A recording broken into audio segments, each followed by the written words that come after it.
আল্লাহর নবী বলছে, যখনই জমিনে কোনো বান্দা নাফরমানি করে, তখন ওই জমিনের ওই বান্দার পায়ের নিচের মাটিটা, জমিনটা আল্লাহর কাছে আবেদন করে, আল্লাহ আল্লাহ আমার একটু সুযোগ দাও, আমি একটা শুধু গড় দেমু, আমার নিচের মাটিটা উপরে উঠামু, উপরের মাটি নিচে নামামু, শুধু ওই লোকটা যেরকম বিছনায় এপাশ ওপাশ করে, আমি আমার জমিনটাকে একটু এপাশ ওপাশ করমু, আমার নিচের মাটি তুলবো, উপরের মাটি নিচে নামাবো, আল্লাহ এরে নিয়া আমি শুধু একটা উল্টানি দিতে চাই, তুমি আমার অনুমতি দাও। রব্বুল আলামিন তখন বলে ওই জমিনকে, না তুই এমন করিস না, ও যে আমার বান্দা, ওরে না আমি বানাইছি, ওরে আমি বানাইছি। এই জমিন আমি কায়নাত আমার হুকুম দিয়ে বানাইছি, আর ওরে আমি হাত দিয়ে বানাইছি, আমার হাতে বানাইছি, আর নাক আমি লাগাইছি, আর চোখ আমি লাগিয়েছি, আর কান আমি লাগিয়েছি, আর হাত আমি লাগাইছি।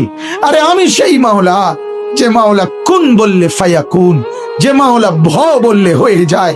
আরে বানাইতে এভাবে করি নাই, 9 মাস পরে আর মায়ের পেটে রাইখা আমি নিজের হাতে ড্রয়িং করছি, নিজের হাতে একবার নাক লাগাই 100 বার দেখছি, ঠিক মতো হয়েছিনি, একবার চোখ লাগাইয়া কুঠিবার দেখছি, ঠিক মতো হয়েছিনি। এইভাবে 9 মাস আমি তারে যত্ন করে সাজিয়ে, সুম্মা আনশানাহু খালকান আখার, আমি তারে এক মানুষ বানিয়ে এরপরে মায়ের পেট থেকে আমি বের করেছি। যাকে আমি এত যত্ন করে বানাইছি রে, তারে এত অল্পতে কেমনে মেরে ফেলি? না তুই একটু ক্ষান্ত হ, দেখি না ও তওবা করে কিনা, ও ফিরে আসে কিনা, দেখি না। পাকিস্তানের হযরত মাওলানা সৈয়দ আব্দুল মজিদ নদীম সাহেব রহমতুল্লাহ আলাইহি বলতেন যে এক ভেগে যাওয়া সন্তান মাকে ত্যাগ করে, বাবাকে ত্যাগ করে যেই সন্তান চলে গেছিল, 4 বছর পরে 10 বছর পরে 10 বছর পরে সেই সন্তান যদি মার কাছে ফিরে আসে আর চোখের পানি ছেড়ে দিয়া বলে, মা মাফ করে দাও, আমি ভুল করে ফেলছি, সৈয়দ আব্দুল মজিদ নদীম সাহেব বলতেন যে ওই মা ওই সন্তানকে মাফ করতে যদ্দূর দেরি করবে, 90 বছরের ভেগে যাওয়া বান্দা আল্লাহর নাফরমানি করার পরেও 90 বছর পরে যদি একত্রে একদিন এক রাত গভীরে আল্লাহর কাছে চোখের পানি একবার ছেড়ে দেয়, আল্লাহ তাআলা ওই মার আগে রব্বুল আলামিন তাকে মাফ করে দিন। দিন ফিরবার কথাও মনে পড়বে।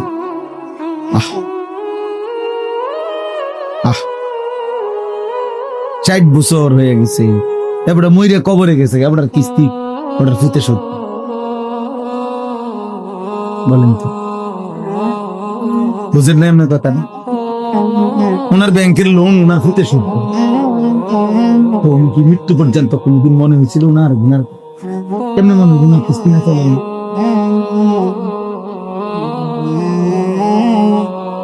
বলে ওনার সুদ, ওনার কিস্তি, ওনার ফুতে সুদ। স্বামী মারা গেছে, বউয়ে, আমি জানি এরকম খবর, বউয়ে বাজারে দোকানদারদের কাছে আইটা স্বামীর শুধু টিয়াউল, বউ বোরকাঘাত দিয়া পর্দানসীন সুদ কর, পর্দা কর, বোরকাঘাও দিয়া সুদের টিয়াউল।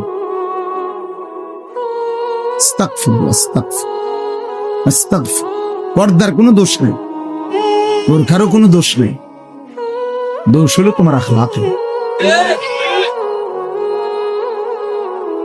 দোষ তোমার আখলাক। আমি একদিন এক মানে বলছে যে দাড়ি রেখে মিশা কথা কয়, আমি না দাড়ি রেখে তো মিশা কথা বলা যায়, শুনতে দাড়ি রেখে মিশা কথা বলা যায় না, কথা বলেন না কেন? মিথ্যা বলা কবিরা গুনাহ নেই, তো এই শেভ করলে যায় তো আর কি, মিথ্যা কথা তো আলাদা জিনিস, এটা লাগে দাড়ির লোক আমি লাগাইছি, কিন্তু মিথ্যা কথা বলা এটা সে বলা হোক আর দাড়ি বলা হোক সবার জন্যই তো হারাম, তো এটা আমরা দাড়ির লোকে লাগাইছেন, এই রোজা রেখে মিশা কথা কর, তো রোজা রেখে মিশা কথা বলে অসুবিধা কি? মিশা কথা কি রোজা ছাড়া যায় যাচ্ছে নাকি? কথা বুঝেন নাই? এটা রোজার লাগাম না মিশা কথা লাগাইছেন? রোজার সাথে তো এটার সম্পর্ক না, আখলাকের সাথে সম্পর্ক। এই জন্য আপনি যদি বলেন যে বোরকা পরে মিশা কথা কও, না না, বোরকা পরে মিশা কথা বলে সমস্যা নেই। মিথ্যা বলা হারাম, সবার জন্যই হারাম, সব অবস্থায় হারাম। এই জন্য এটা জরুরি বিষয়, এটা বহুত ভয়ানক বিষয়। আমি এটাই দেখাইতে চাইছিলাম। এই দেখেন, ওয়ালা ইয়াকুনু কাল্লাযীনা উতুল কিতাবা মিন ক্বাবলু ফাতালা আলাইহিমুল আমাদু ফাকাসাত কুলুবুহুম ওয়া কাসীরুম মিনহুম ফাসিকুন। আল্লাহ বলে, আমার মুমিন বান্দারা ওই ইহুদিদের মতো, ওই বেঈমানদের মতো হইও না, যারা এত বেশি পরিমাণ, আমি তাদেরকে আসমানি কিতাব দিয়েছিলাম, কিন্তু আমার আসমানি কিতাবের ওহীর হুকুমকে প্রত্যাখ্যান করে লম্বা লম্বা স্বপ্নের আশা, স্বপ্নের জাল বুনে তারা নিজেদের আশা পরিপূর্ণ করতে হালাল হারামের মিশ্রণ করে চলতে লাগলো। ফলে আমি একদিন ফাকাসাত কুলুবুহুম, তাদের অন্তর পাথরের মতো মজবুত করে ফেলব। এবার আর পাক নাফাক হালাল হারাম, জায়েজ না জায়েজের কোনো অনুভূতি যাবে না। মাকেও দেখে, নিজের বোনকেও দেখে, রাস্তার মহিলাকেও দেখে, বিবিকেও দেখে, টেলিভিশনের নর্তকীকেও দেখে। মানে এই নাফরমানের কাছে হালাল হারামের কোনো পার্থক্য নেই। ওর কাছে ওর বিবি আর টেলিভিশনের মহিলা বরাবর। নিজের বউরও দেখে, সিনেমার নর্তকীরও দেখে, বরাবর বরাবর। ও তার মাকেও দেখে, অন্যের নারীকেও দেখে, বরাবর বরাবর। এই স্বভাব জানোয়ারের স্বভাব, এই স্বভাব কুকুরের স্বভাব। কুকুরের কাছে পাক নাফাক আলাদা কিছু নেই। কুকুর মানুষের ফেলে দেওয়া খাবারও মুখ দেয়, পায়খানা তো মুখ।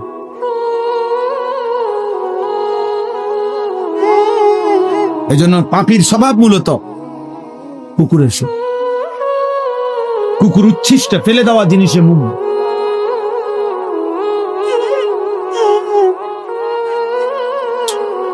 আল্লাহ আমাদেরকে বুঝতাম দোস্ত। এই জন্য আমি বলতেছিলাম, আল্লাহর কথা মনোযোগ দিয়ে শুনবা, দিল দিয়ে। গাফেল হইলে অমনোযোগী হইল, দিলটা উল্টায় ফেললে মুশকিল। আল্লাহর নবী সাল্লাল্লাহু আলাইহি ওয়াসাল্লাম বলছেন, ইন্না কুলুবাল ইবাদ বাইনা ইসবাআইন মিন আসাবি'ir রহমান ইউকাল্লিবুহু কাইফা ইয়াশা। নবী সাল্লাল্লাহু আলাইহি ওয়াসাল্লাম বলেন, প্রত্যেক মানুষের অন্তর আল্লাহ তাআলার কুদরতি দুইটি আঙ্গুলের মাঝখানে, আল্লাহর কুদরতি আঙ্গুলের মাঝে। প্রত্যেক মানুষের দিল, আল্লাহর নবী সাল্লাল্লাহু আলাইহি ওয়াসাল্লাম বলেন, ইউকাল্লিবুহু কাইফা ইয়াশা। আল্লাহ মানুষের দিল যেভাবে ইচ্ছে সেভাবে উলটপালট করতে পারে। আনুগত্যের উপরেও রাখতে পারে, নাফরমানির উপরেও কি করতে পারে। এই জন্য আমাদের প্রিয় নবী সাল্লাল্লাহু আলাইহি ওয়াসাল্লাম, নবীজি সাল্লাল্লাহু আলাইহি ওয়াসাল্লাম খুব বেশি যেই দোয়াগুলো পড়তেন, এর মধ্যে একটা দোয়া ছিল এটা। নবীজি বেশি বেশি এই দোয়াটা পড়তেন, ইয়া মুকাল্লিবাল কুলুব সাব্বিত কলবি আলা দীনিক। হে অন্তর সমূহের পরিবর্তনকারী, উলটপালটকারী আল্লাহ, আমার অন্তরটা, আমার দিলটা আপনার দ্বীনের উপরে মজবুত রাখেন। আমি যেন ঘুম যেতেও আপনাকে মনে রাখি, আমি যেন ঘুম থেকে উঠেও আপনাকে মনে রাখি, আমি যেন আপনাকে ভুলে না যাই, আপনাকে ভুলে না যাই।